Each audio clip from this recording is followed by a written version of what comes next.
Family, we came here a little over 2 years ago. This work, it's the difficult part, those first stages in farming.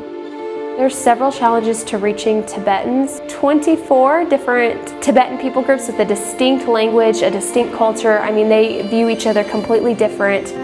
To get to them is so time-consuming. It might be like the tops of the earth, those last few places where someone will believe because of the difficulty to get to them. I love mountains and I love God. Most of the highest mountains in the world is where the Tibetan people are.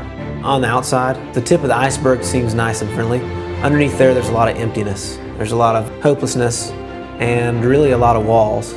It's very difficult for a Tibetan to come to know Christ and to follow Him. And so there's a lot of barriers to the gospel, but we're seeing now more and more stories of people who have been very resilient to the gospel that are now coming to Christ.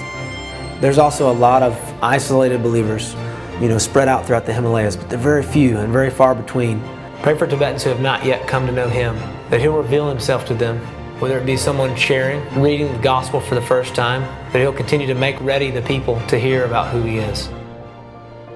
Please pray for Tibetan brothers who are struggling as they've been separated from their families because of their faith. There's so many things that are in their way, so much persecution. Pray that they would share more boldly, form churches and groups. They'll gain more understanding and wisdom from the Scripture as God continues to reveal that to them.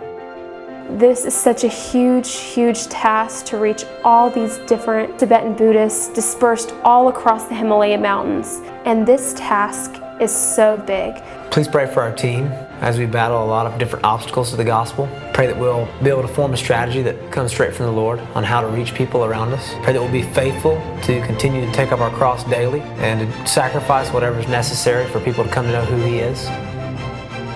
Just pray that our love for the people will continue to grow so that we can be more effective as we continue to share with people throughout the country.